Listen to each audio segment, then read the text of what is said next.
Okay, hello YouTube. Today will be another training update of yesterday's workout, 10th September. Okay, here it is.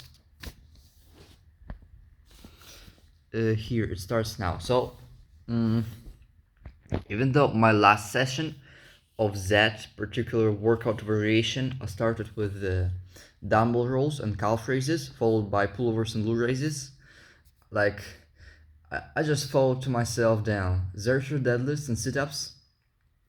I mean, it's quite hard superset cardiovascularly, and it's usually something that I dread the most in my workout. In the entire program, in the entire training program, this is something that I dread the most. Zercher deadlifts, which are Zercher Jefferson curls in reality, supersetted with sit-ups, because you have to brace on both of those exercises, and they both involve, the musculature of your core.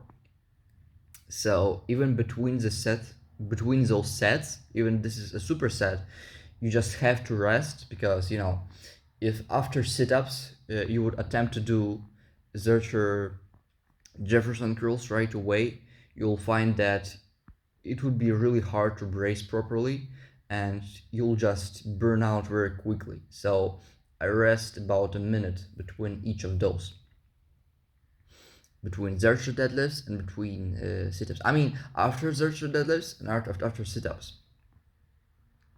So on the last session, I did 30 kilograms for 10 and 10, but I didn't really pause for too long at the bottom, and those reps were kind of fast. What I mean by that is I used a tiny bit of stretch reflex, but this time on this workout, on each rep, I paused for like at least a second, and I was rounding my upper back extra hard to get some more upper spinal erector gains, upper portion of spinal erectors, and I really felt it more in my spinal erectors this session. Even though the reps I did were lower, but because they were of higher quality, it still counted. So in reality, like, I did get a great stimulus from only those two sets.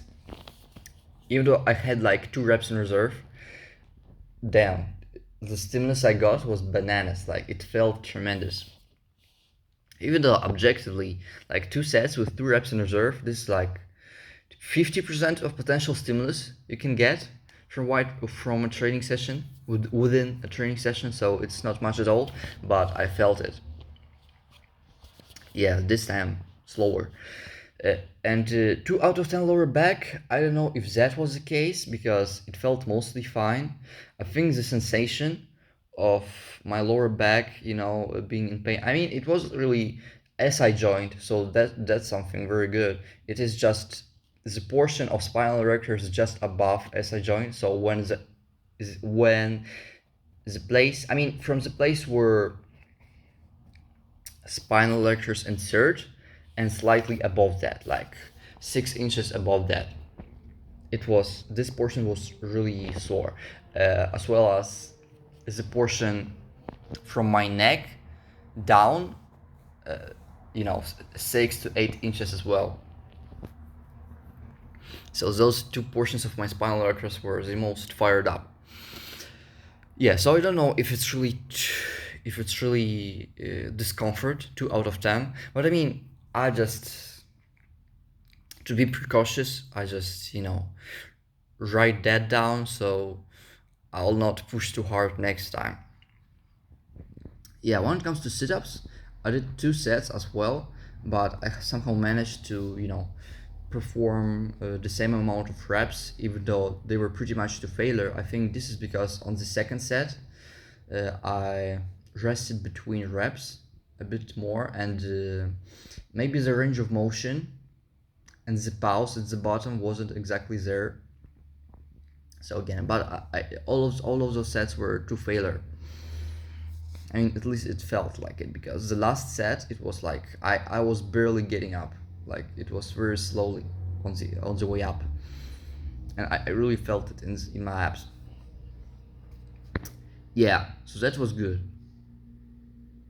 Maybe I could have done third set because uh, tomorrow, in my tomorrow's full body session, I'm not really training my abs that hard, just hanging leg raises, And but even though, I'll talk about that later. The slight change that I want to introduce is that I think will improve my forearm gains overall, but will forearm and ab gains. Anyway, dumbbell rows. Dumbbell rows 22 kilograms, 99. I think those are the same numbers that I did beforehand. Wait.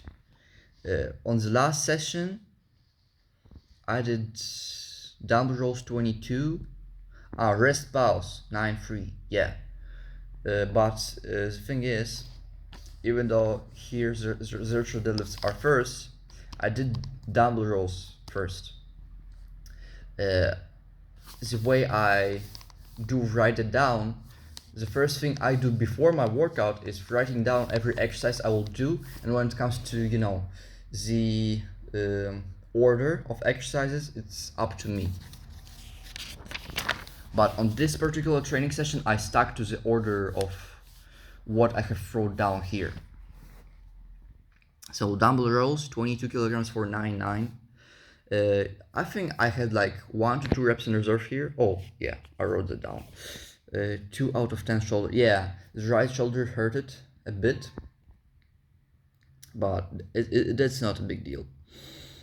And I think 9-9. What I remember from yesterday is I, in a sense, improved my technique as to get more lats. I twisted my torso, maybe not twisted, yeah, twisted, and at the same time, bended it while being bended over, bended it to the left or to the right, depending on, basically bended my torso in a way so as to stretch my lats a bit more. And that felt pretty good. But except that my shoulder was a bit cranky, but that's fine. I mean, the last time I did those, my shoulder was cranky too, which the last time I did those dumbbell rows, yeah, 1 out of 10 shoulder. I mean, 1 out of 10, 2 out of 10, those were pretty close. Just next time I don't want to make it worse, I mean, it's the level of discomfort in exercise ain't supposed to get worse. It's either supposed to stagnate or get slightly better over time. Calf raises, 55 kilograms. I did it on a machine, very fucking cool machine. Amazing. And I did 12-12. Surprisingly, it was like the last session I did 10-10 from I can recall. Calf raises 10. I mean, yeah, 10 into a stress pause, but even though I didn't really felt stronger, it just was the amount of reps I needed to perform to really get to failure, 1 to 2 reps in reserve. Yeah, I think first set was 1 rep in reserve, and then the last set was all the way to failure. And I stopped. I obviously I don't want to push very, very hard. I mean, damn, this is already very hard, so motherfucker, I'm a fucking hypocrite, but my ankle didn't hurt too much. And at the end of each set, what I like to do is to get in a deep stretch and just hold it there for like 10 to 15 seconds. And it really, you feel your calves afterwards very well. Pullovers. Yeah, pullovers I didn't really like how they felt. First of all, I was weaker. I mean, I legitimately felt weaker on pullovers this session. I don't know why, maybe because I do a bit too much back stuff, but maybe it's just random shit. Pullovers 4 kilograms per hand, 5-6-3, and yeah, shoulder discomfort 2 out of 10. It was like that, 2 out of 10. It didn't really feel good on my shoulder. And the last set 3, I purposefully held back a lot, and I think this is what I should do on pullovers, because I have some my muscular imbalances on pullovers are especially prevalent. Like you especially they are holding you back quite a bit, especially. So I think it is important for me to hold myself back on pullovers a bit more for my weaker side to catch up. Because if I will, even though I do 2 times at a time with 4 kilograms in each of my arm, it still feels like last 2 reps or something like that. I just push my right side too hard and my left side is kind of, easy mode. So yeah, if numbers will stagnate or go down, will continue to stagnate or go down, I'll just hold back on pullovers more and maybe do more sets. Or instead of doing more reps, like I'll just do something like 2 reps in reserve, which in reality wouldn't be 2 reps in reserve. It would be 2 reps in reserve for my stronger side, but actually 2 failure on my weaker side. So yeah, this is the same issue I have with all bilateral movements, where the movement of each hand is independent. So everything you do with dumbbells or with rings, just have to stop when you're supposed to stop on your weaker side to allow it to adapt and actually not get beat up too much. And the stronger side, well, it will not get sufficient amount of stimulus, or it will not get enough stimulus to grow as well. I mean, this is only a benefit because you'll eventually catch up, and this way you'll just prevent all the issues with muscular imbalances at fucking tendonitis. Because I mean, this is how you get into those usually. When it comes to bilateral exercises. Yeah, okay. Loo raises, motherfucker. Those are for shoulders. I don't really care about them. All I care about is to maintain good form and to focus on those upward rotation. But I don't really, yeah, maybe I should put them a bit harder, because I don't think 3 reps in reserve would do much for me even when it comes to bulletproofing my shoulder and making it feel better. Yeah, I think I should get quite a bit stronger than 2 kilograms. 2 kilograms is not severe. This fucking you ain't gonna improve your shoulder health with 2 kilograms. So yeah, I think I got to take progression on those a bit more seriously. Tricep pushdowns, those were pretty good tomorrow, but after filming first set for my body that they made a bet with, yeah, I made the next bet, but this is maybe in another video. I don't think I'll do a video about my bets. This is unnecessary. Yeah, so the first set I was very, very bent over. My torso was almost parallel to the ground, and so the resistance profile was very short biased, and I decided that next 2 sets I'm gonna be more upright. And surprisingly, it almost didn't changed. It felt like it was as hard in the sense of the amount of reps I can do, but it was definitely harder in the stretch position.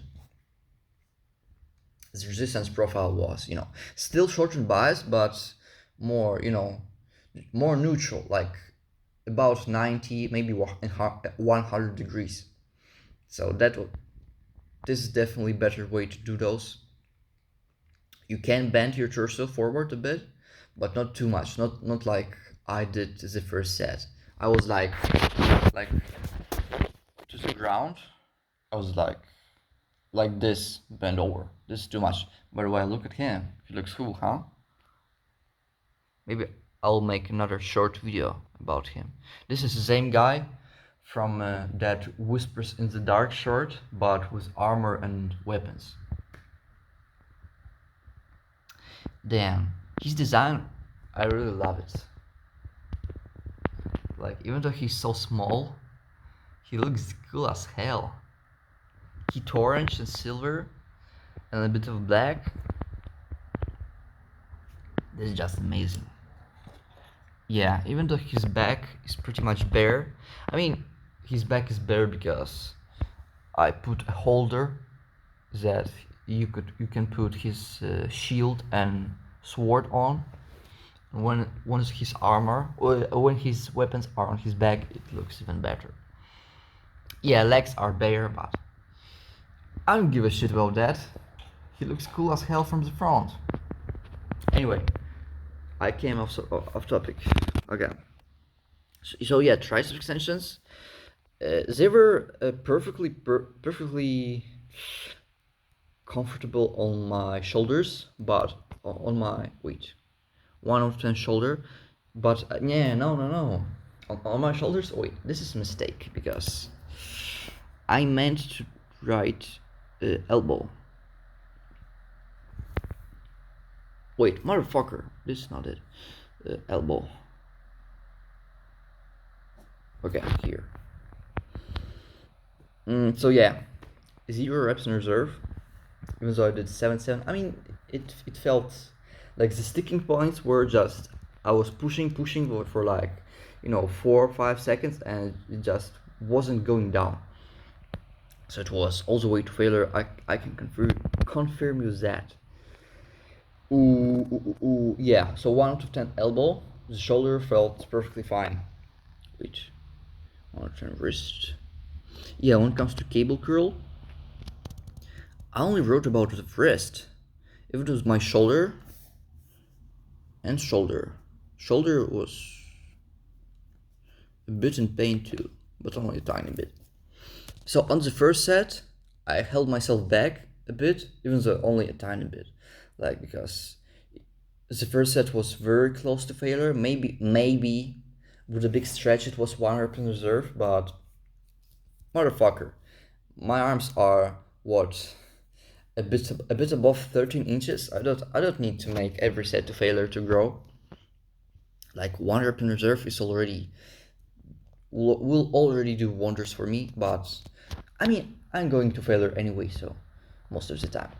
So 11-10, it felt okay, mostly decent on the because those movements I've always done on the right cable of a cable station, but today I did it on the left. Or oh no, actually, I mean, it depends from which side you watch. So basically, I was doing it in the same cable station but on another side, and it was wiggling a bit, and I didn't like it. So I had to put extra focus on curling evenly from each side. But actually, I think this is even a benefit. Yeah, so on those cable curls and tricep extensions also, but most importantly cable curls, I need to really focus on curling the bar, curling the stick with flat grips very evenly on each side, because like the more uneven it is from side to side, the more my left side overpowers my right and I let it happen, the more pain I feel in my right wrist. So I should just make sure that everything is perfectly symmetrical, or not perfectly symmetrical, but decently symmetrical, you know. It shouldn't be that my last 2 to 3 reps are like awfully ugly, like they are all over the place when I curl, like this, and then it's all shaking. Like I need to keep it straight, Anyway, so it went very well. Face pull 10 kilograms, 14, 11, 12. 14, 11, 12, motherfucker, what is that? Yeah, I mean, on face pulls, on some sets, I went like through failure. Like I did pause mid set, and then I continued doing it. Yeah, and the way I do it, like it is 10 kilograms on double pulley system, so it's like no weight at all. But I do it in a very external rotation biased way. I pull it above my forehead. I set the pulley on my face level and I pull it above the forehead to make my external rotators work extra hard. 110 shoulder, I don't know if that's the case. I think my shoulders felt perfectly fine, but it's just, in case I wrote it down. One rep in reserve, I don't think that is the case either. I think everything was to failure. But anyway, fat cranks, yeah, I don't know how much, like 4 sets. What I liked about fat cranks today is that the pump on forearms was amazing and it really felt like my forearms are gonna grow from that. The parts that I didn't like, however, is 3 out of 10 shoulder, motherfucker. I didn't like it whatsoever. And so, yeah, when it comes to fat hangs, the thing is, uh, on my tomorrow's second variation of full body workout, I'm gonna do leg raises hanging on the bar, and usually I do those with a fat grip. But the thing is, I actually like pushing it and hanging for long amounts of time on fat hangs. And the thing is, would I be able to do that, you know, every other session, every 2 days? Basically, what I want to say, and usually on those leg raises, my grip is limiting factor. So it's like I'm doing those leg raises for my forearms for the most part. But the thing is, I do fat hangs to failure on that session, and those stupid leg raises don't distract me. So what I will do is I will do hanging leg raises, but with a normal grip, without fat grips. So my abs will actually be the limiting factor. And then on that session, I'll just do fat hangs, So instead of trying to get two at once and get two like subpar ab stimulus and subpar forearm stimulus, I prefer just to get good forearm stimulus on that session, and on the next session I'll get a bit of forearm stimulus and very good ab stimulus. This is the way I'll do, and I think like I'll have just more juice to hang on that session. Yeah, basically that. Yeah, so that is. This is it. So when it comes to my recovery, I really ate very well yesterday. Like after my training session, I ate a lot of food. Like maybe not as much as average American eats, but definitely enough to make my muscles grow during this night. The only issue is I only slept for 6 hours because I was snoring a bit during the night. I was waking up several times. I wasn't waking up to piss though. This is very good. And I was woken up by the trash collectors. Their machine is very, very loud. The cars that collect the trash is just, you can't sleep when it's working. So I just had to get up. But holy shit, the breakfast that my grandma cooked, it was a lot of food. Like this plate, and then plate of 3 eggs. Holy shit, this was a lot of food when it comes to breakfast. I think it was the biggest breakfast I ever had this summer. Wait, this is not summer already. This is autumn. This is September. Holy shit, the time is running fast. Yeah, anyway, this breakfast was so big that I just couldn't move after it. I just wanted to sleep, and I actually went for a hour nap. So I did wake up today. I did got up at 8:30. Then I started eating my breakfast at like 9:20. Yeah, bee pollen I take in like I have taken 20 minutes after I woke up. Anyway, this is relevant. I just want to say that my sleep regime might actually improve that day after today's day, because I have woken up at 8:30, and even though I went for a nap from 10:30 to like 11, yeah, I think it was more than an hour of a nap, but I think I needed it, considering that I had like 6 hours of subpar quality sleep. Holy shit. But I hope I will be able to fall asleep today at like 1 a.m. and get 8 hours of sleep. Yeah. Wait. I got to think what I need to get myself busy with. Forgot. Oh yeah, right now. You see that? This is a basketball. So I got to throw 3 pointers right now. Maybe not 3 pointers, but just throw in the basket. Okay, goodbye.